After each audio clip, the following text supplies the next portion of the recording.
Hello, nice to see you again. Uh, you are from which country? I'm from Finland, and I represent a student network on the future of democracy. Great, lovely. Uh, your expectations were fulfilled on Yes, this? Yes. very. It was very interesting to actually hear practical examples of democracy, not just practical example, but scientific study of direct democracy. For example, the report that was discussed in the very last session that we have, or the second to last, sorry, and I will want to read that report, and also I took lots of notes which I will check out later. So yes, I'm very satisfied. Me too. I study democracy. I am an international lawyer on human rights and democratization, and also diplomatic counselor on international relations and especially European affairs. Do you think that it's possible to integrate our democracy, modern democracy, into European Union institution? I am talking about real democracy, because we know that the European Parliament is just to justify that European Union is democratic. But European Parliament doesn't have enough powers. Looking in the history, because commissioners are not elected. Yes. And also people working on the commission, they have the right of initiative of the laws. And what do you think, how we can integrate our work there and try to democratize the decision-making process? Personally, I think it has to be either the subnational level or the national level where the progress toward democracy should start. That's because that's where the democracy actually is. That's where the people are. So it has to start from demands from preferably as local as possible, perhaps even village level and then the municipal level, and from there upwards. That's a usual answer for a pro-democracy person, but that does not make it less true. And it also has to be combined with rigorous scientific understanding of why it is not a good thing that the European Union's form of democracy is not democratic enough. Yeah, thank you very much. Do you see a role of our global forum on it? Yes, certainly. I mean, we're all taking part and we're all networking here. And especially young people, our network, which arranges our yearly forum, intends to take university students from European universities, and this is a place where we talked about our forum, and people were really interested in what we had to say, and also we were very interested in what others had to say. And just by being here, we are part of this kind of appreciation of democracy, which is a way to enable its survival further, because you establish it sort of culturally, as a sort of a tradition, as an institution. By repeating this yearly, we partake in this kind of act of respect toward democracy. And raising awareness about the necessity to democratize the geo-governance. Do you know what means geo-governance at the global level? Yes, if not, I can tell you, geo-governance means the alliance between the multinationals and the great power, and it is not democratic at all. Yeah. We need to democratize this geo-governance. I mean the governance dealing with geopolitics.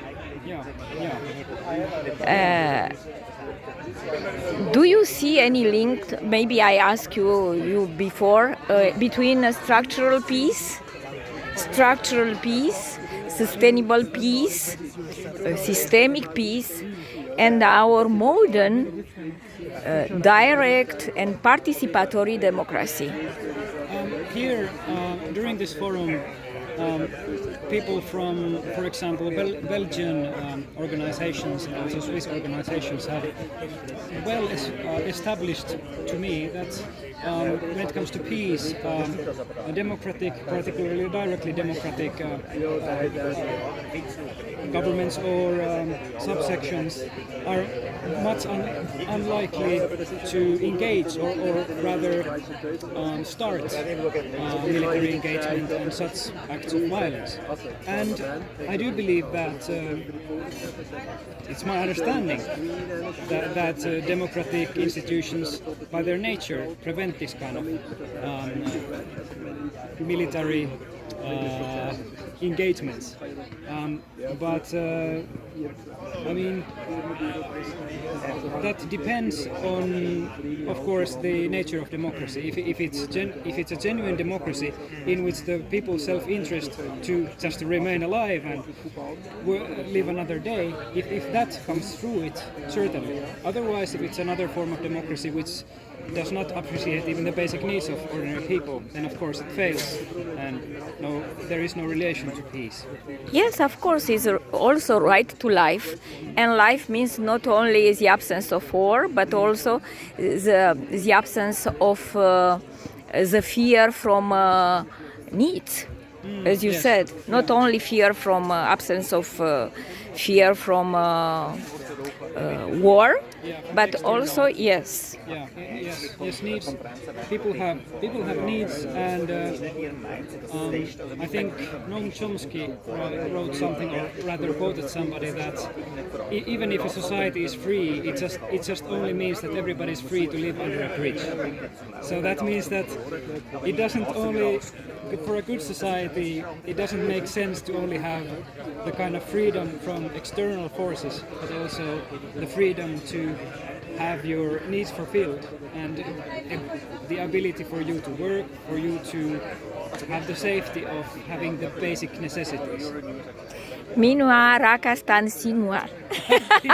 I remember. Yes, it was our first interaction. Yes. Yes. Do you have a message for from the global people concerning the idea of direct and participatory democracy, and even for peace? I would highly recommend that people would check their own national and local system, and whatever capacities it already has existing for forms of direct or participatory democracy, they should begin expanding them. Usually work in any kind of sensible construction of better kind of social structures has to start from the existing ones.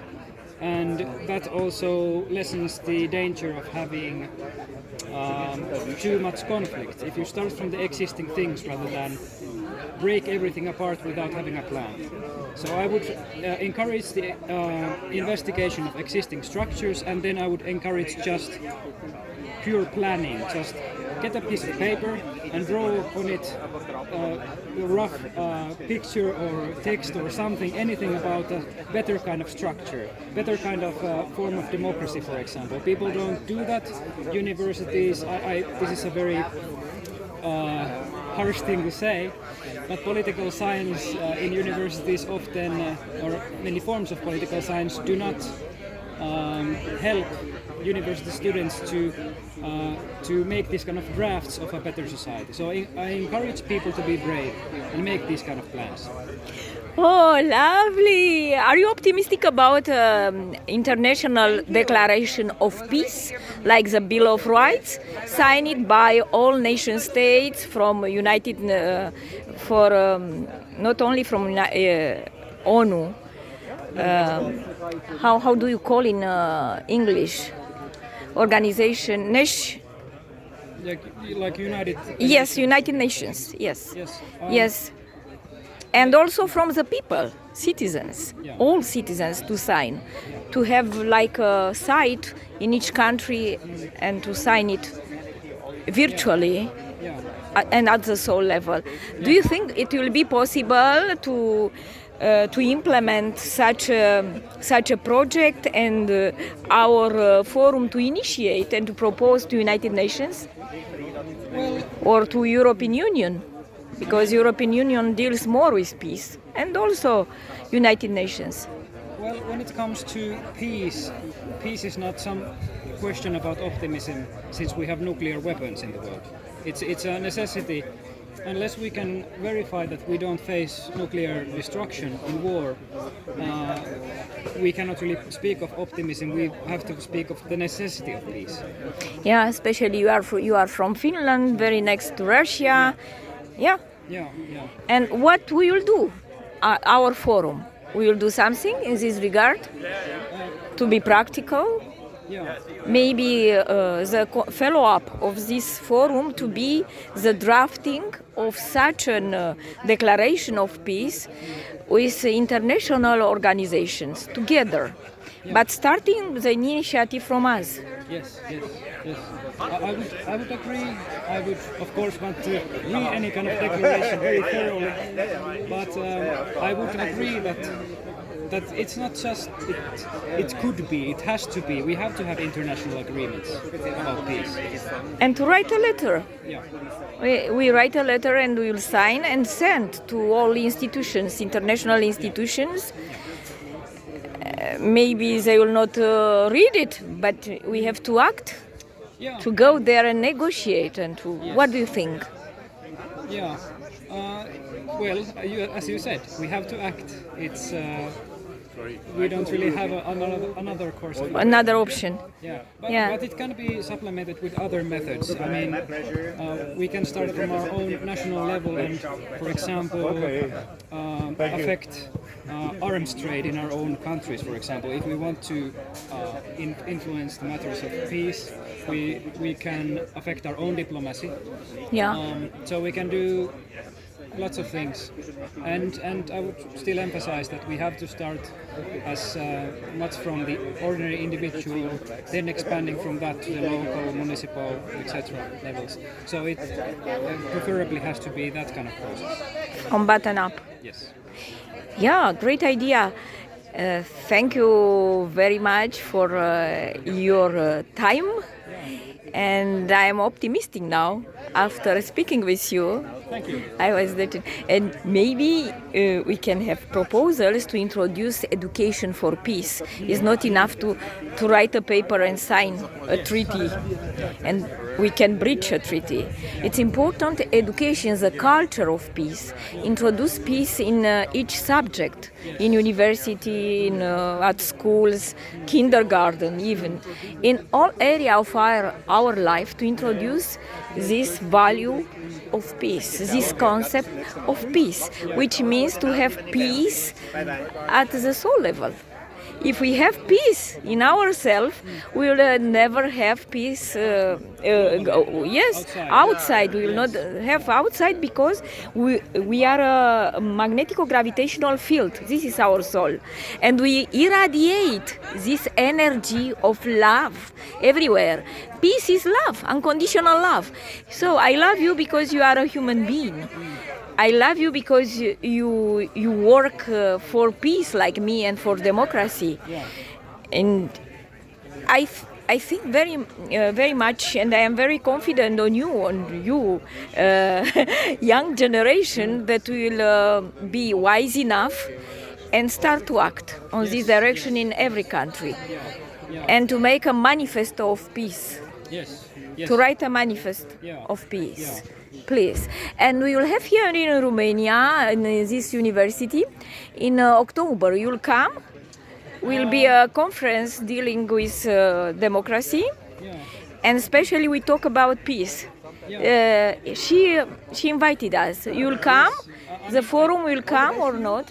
I would try to. I mean, practical matters may intervene, but certainly I took a picture of the invitation. So. Do you have the invitation? Can you send me this invitation too? Yeah, I have to check that I have the right one. So. Yeah, okay. Yes. So, thank you very much for your time. Much love to you, and I hope that you'll act. Because you are young. Yes. And your soul is very, very beautiful and peaceable one. I can feel it. Thank you very much. Yes, thank you.